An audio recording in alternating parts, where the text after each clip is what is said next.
Austrian நேயர்களுக்கு வணக்கம். நம்ம தினமுமே டே டு டேல நடக்கக்கூடிய எல்லா அப்டேட்ஸையுமே மக்களுக்கு கொடுத்துட்டு இருக்கோம். அந்த வகையில நேத்து நம்ம பேசும்பொழுது ஒரு விஷயம் ஒன்று சொல்லியிருந்தோம். கோயம்புத்தூர்ல ஒரு பெண்ணை கார்ல கடத்த முயற்சி பண்ணாங்க, அந்த சிசிடிவி காட்சிகள் வெளியாகி பரபரப்பு ஏற்படுத்தி இருந்துச்சுன்னு.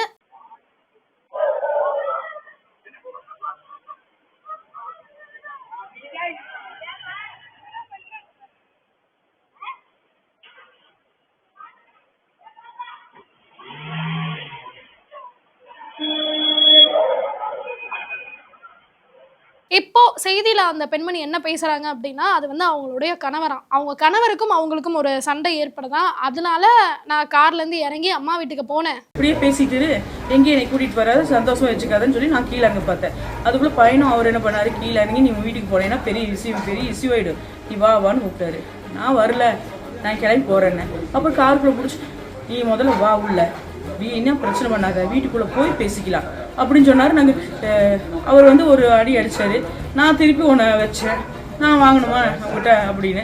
அப்புறம் அதனால பையன் ஐயோ இது ஏன் இப்படி மான மரியாதையெல்லாம் வாங்குறீங்க, முதல்ல எடுங்க கார் எடுங்கன்னு கத்துனேன். இதுதான் நடந்துச்சுங்க சார். இறுதியில் தான் அவரு என்னை கட்டாயப்படுத்தி காருக்குள்ள ஏத்தினாரு, அதைத்தான் என்னை கடத்திட்டாரு அப்படின்ற மாதிரி வெளியெல்லாம் பேச ஆரம்பிச்சிட்டாங்க. அது உண்மை கிடையாது அப்படின்ற மாதிரி அந்த பெண்ணே பேசியிருந்தாங்க. இருந்தாலும் தமிழகத்துல பெண்களுக்கான பாதுகாப்பு உறுதி செய்யப்படுதா அப்படின்னு கேட்டா அதுவே ஒரு கேள்விக்குறியா தான் இருக்கு.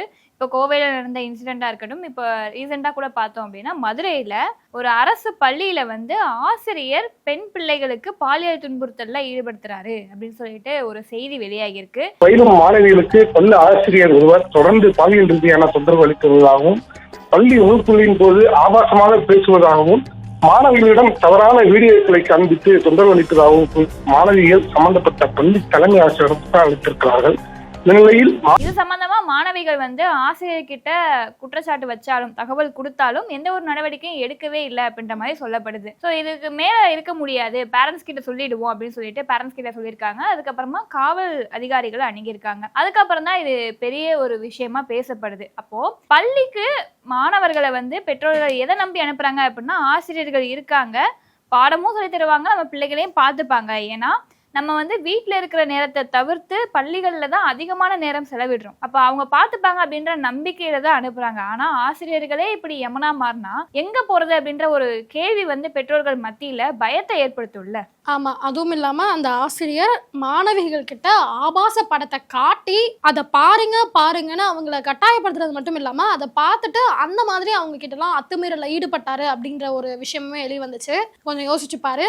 மாணவிகளுக்கு வாழ்க்கையில் அடுத்த கடத்துக்கு போறதுக்கு பல விஷயங்களை கத்துக்கிற ஒரு இடம்னா ஸ்கூலு, கத்துக் கொடுக்கறவங்கன்னா ஆசிரியர்கள் தான். அவங்களே மாணவிகள் கிட்ட இந்த மாதிரியான ஒரு செயல்ல ஈடுபடும் பொழுது இது கம்ப்ளீட்டா ஸ்டூடெண்ட்ஸ்க்கு ஒரு ட்ராமாவா கிரியேட் பண்ணும்.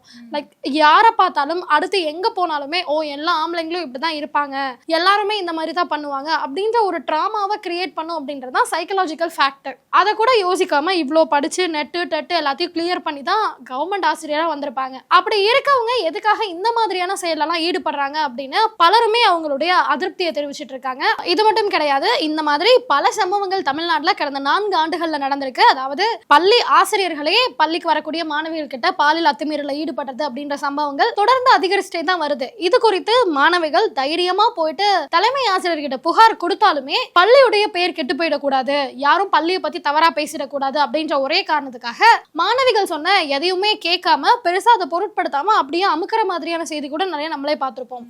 அதுக்கப்புறமா ஸ்டேஷனுக்கு போய் கம்ப்ளைண்ட் கொடுத்தாலும் கூட ஆக்ஷன் எடுக்கிறது கிடையாது அப்படின்ற மாதிரியான செய்திகளுமே நம்ம நிறைய பார்த்திருக்கோம். இந்த ஒரு காரணத்தாலதான் மாணவிகள் தனக்கு நடக்கக்கூடிய அத்துமீறல்களையோ சீண்டல்களையோ வெளியே சொல்லாம தனக்குள்ளே போட்டு புழுங்கிக்கிட்டு நம்ம என்ன சொன்னாலும் எதுவுமே நடக்க போறதில்ல, எதுக்கு சொல்லணும் அப்படின்ற ஒரு நிலைமைக்கு தள்ளப்படுறாங்க. ஒரு பக்கம் பார்த்தா அப்படின்னா தமிழகத்தில் இருக்கக்கூடிய பெண்களுக்கு பாதுகாப்பு அப்படின்றது இல்லாம போயிட்டு இருக்கு. இன்னொரு பக்கம் பார்த்தா அப்படின்னா இந்த போதைப் பொருட்கள்னால அதிக பேர் அடிக்ட் ஆகி என்ன பண்றோம்னு அவங்களுக்கே தெரிய மாட்டேங்குது.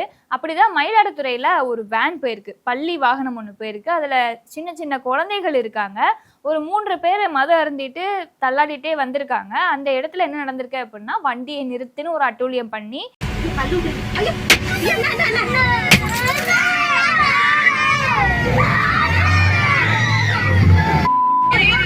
கல்லால அந்த வேனை அடிச்சு குழந்தைகள்லாம் கத்தி அலற சவுண்ட் கேட்கும் போது ஒரு மாதிரி பயமா இருக்கு. ஏன் இந்த மாதிரி பண்றாங்க அப்படின்னே தெரியல. நீங்க இப்ப வண்டியை விட்டு இறங்கணும், என்ன இருக்கு ஏது இருக்குன்னு கொடுங்க அப்படின்ற மாதிரியும், வேன்ல டீச்சர்ஸ் இருப்பாங்க இல்லையா, அந்த பெண் அதிகாரிகள் இருக்காங்க இல்லையா, அவங்களையும் ரொம்ப கேவலமா தகாத வார்த்தையால பேசுற ஒரு வீடியோ வந்து சமூக வலைதளங்கள்ல வைரல் ஆச்சு.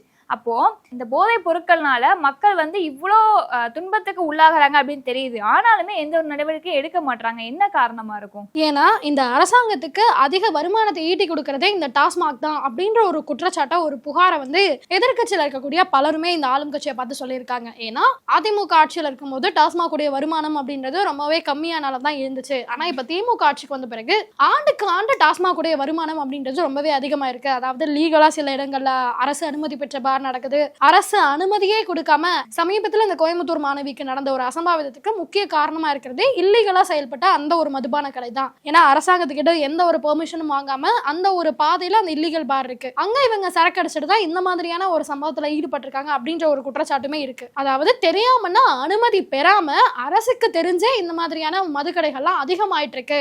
அதாவது முன்னாடி எல்லாம் 2 ஊருக்கு 1 3 ஊருக்கு 1 தான் இருக்கும், இப்ப ஊருக்கு ஊர் 1 இருக்கு, ஒரே ஊர்ல 2 3 மதுபான கடை கூட இருக்கு. இவ்வளவு மதுபான கடைகள் இன்க்ரீஸ் ஆனதுக்கு என்ன காரணமா இருக்கும்? அப்போ அரசாங்கம் இந்த மாதிரியான குற்றங்கள் தொடர்ந்து நடக்கட்டும் அப்படின்றதுக்காகவே மதுபான கடைகளை இன்க்ரீஸ் பண்ணிருக்காங்களா அப்படின்ற ஒரு கேள்வியை தான் பொதுமக்கள் அரசாங்கத்தை பார்த்து கேட்டுட்டு இருக்காங்க. இப்போ அடுத்து பார்த்தா அப்படின்னா அந்த அரசு பள்ளிகளுடைய நிலை அப்படின்றது தரம் தாழ்ந்து போயிட்டு இருக்கு அப்படின்றத ஒரு பதிவுமே பார்த்துட்டு தான் இருக்கும். புதுக்கோட்டை மாவட்டத்தில் இருக்கக்கூடிய அந்த ஒரு அரசு மேல்நிலை பள்ளி இருக்கு, பெண்கள் அரசு மேல்நிலை பள்ளி.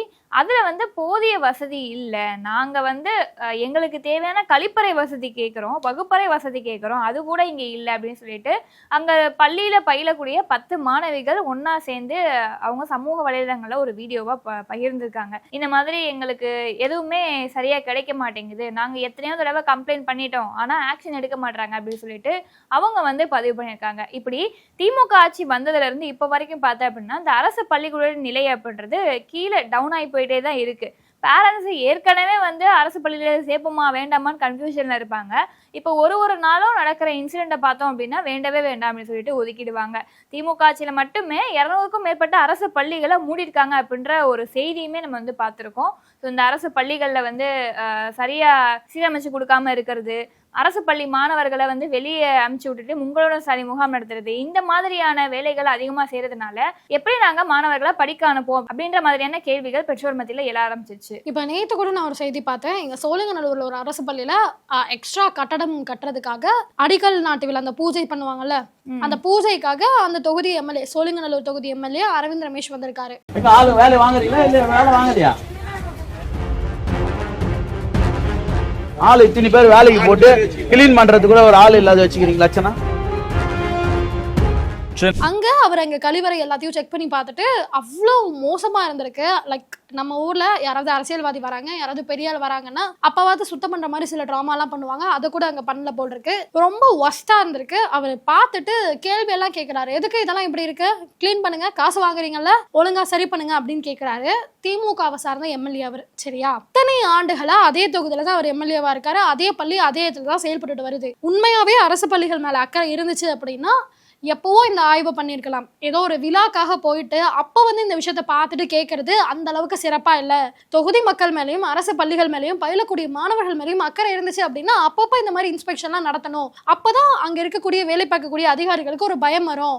இந்த மாதிரி நம்ம கிளீனா வச்சுக்கணும், இல்லைன்னா இன்ஸ்பெக்ஷன் வரும்போது நம்ம மாட்டிப்போம், நம்மளை திட்டுவாங்க, எதுக்குப்பா இந்த கெட்ட பேர் அப்படின்ற மாதிரி அவங்க ஆக்ஷன் எடுப்பாங்க. ஸோ இந்த மாதிரி பண்ணாதீங்க, எலெக்ஷன் வருதுன்றதுக்காக கண் தொடைக்கணுன்றதுக்காக இந்த நாடகத்தெல்லாம் நடத்தாதீங்கன்ற ஒரு கோவத்தையுமே மக்கள்லாம் சொல்றாங்க. ஸோ இப்ப நம்ம பேசினதெல்லாம் தான் இது வரைக்கும் நடந்திருக்கு. ஸோ இனிமே என்ன நடக்குது அப்படின்றத நாளைக்கான வீடியோல பார்க்கலாம். நன்றி.